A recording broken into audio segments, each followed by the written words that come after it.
All right, welcome back to the channel. It's your boy Fanon, and in this video, we're going to be in the 147-pound division where Derek James, the trainer for Errol Spence Jr., made some comments about the rematch coming up for Errol Spence Jr., makes some admissions, but also confirms some things that people were thinking after the fight took place. Let's talk about that in this video.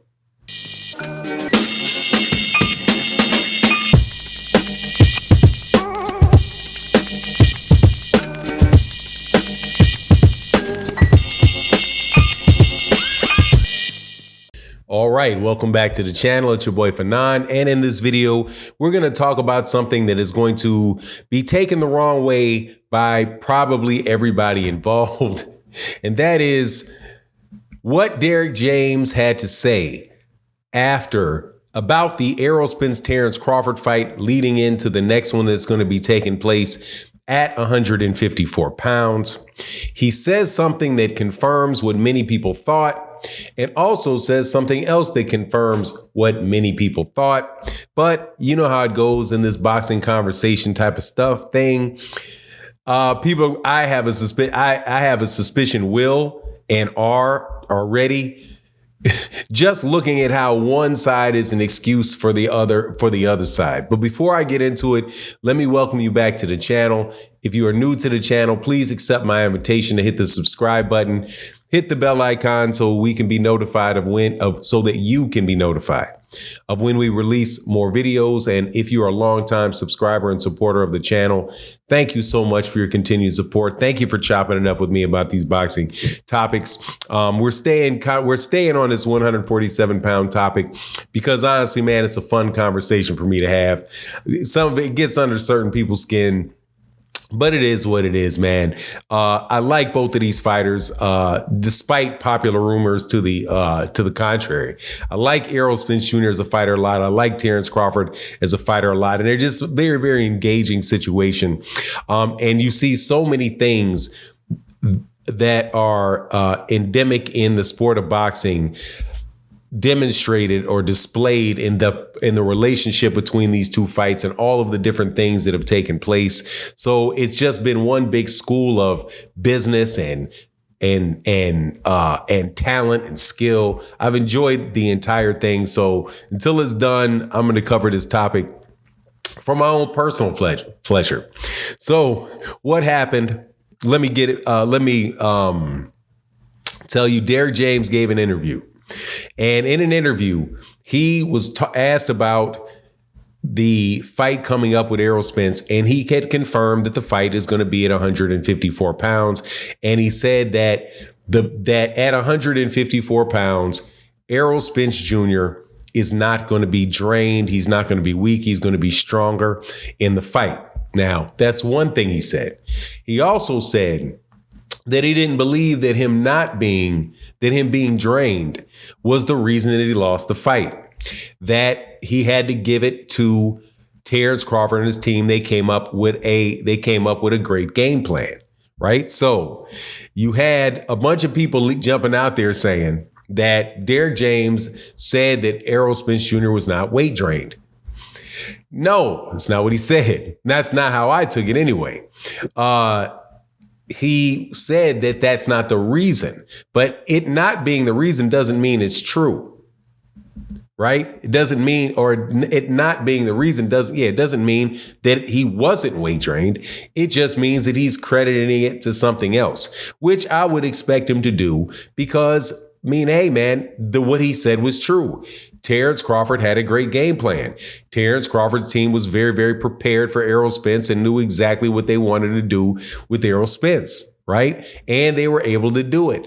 Now, if you further the question and said, okay, so when Errol is not weight drained, does that mean that the next fight that they're going to have a game plan and beat him again? He probably would have said no and just said, no, we're going to get it together. We got something for him this time, and we're going to win the second. We're going to win the second fight. Now, I got to tell you, I certainly hope that what he said is 100% the case, that it was not related to him being weight drained, or that it wasn't related to some other things that people had put on Errol Spence Jr., like residual neurological damage, that he was, participating in the ganja, in the locker room leading into the fight. That's the one, honestly, man, I got to tell you, that's what I see. That's one of the comments that I hear the most, that make me chuckle every time, that people are like, nah, Errol was literally smoking on bud right before the fight. And that's why he kind of looked lethargic and all of that stuff. Look, man, at the end of the day, it is what it is. What happened in the fight happened in the fight.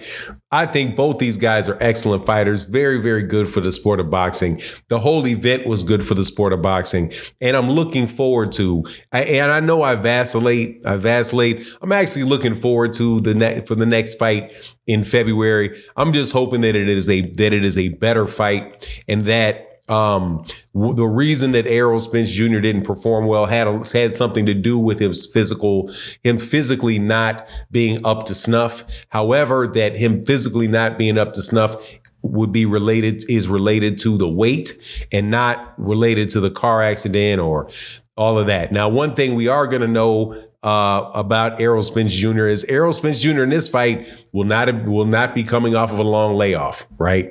So he did get in the ring, he did fight. Now, he definitely got smacked up. That ain't no lie, man. The man got smacked up. But one thing we will not be pointing to is inactivity, right? Because now he would have fought 2 times. This will be his second fight within a year. Now, I have to favor Terence Crawford to win in the rematch. But you never know in boxing.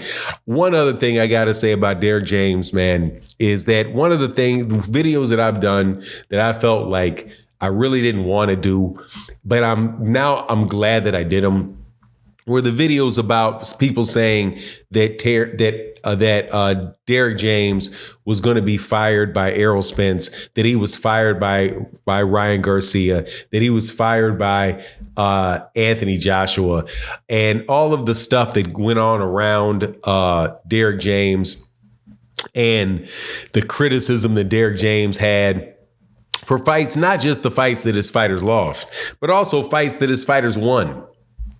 For example, people were saying Frank Martin was trying to leave Derrick James and Man Down Promotions, and Frank Martin won his fight. Also, that Anthony Joshua was trying to leave, had left and had fired Derrick James, and he had won his last 2 fights. It's just amazing to me how much this man can get criticized for his success. And even the fights that he lost, the 2 fights that he lost,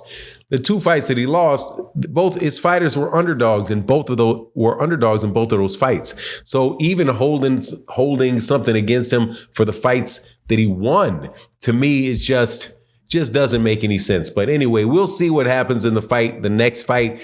And if Errol Spence Jr. puts on an excellent show, if he wins the fight, then, people are going to be back on the Derrick James bandwagon, and rightfully so.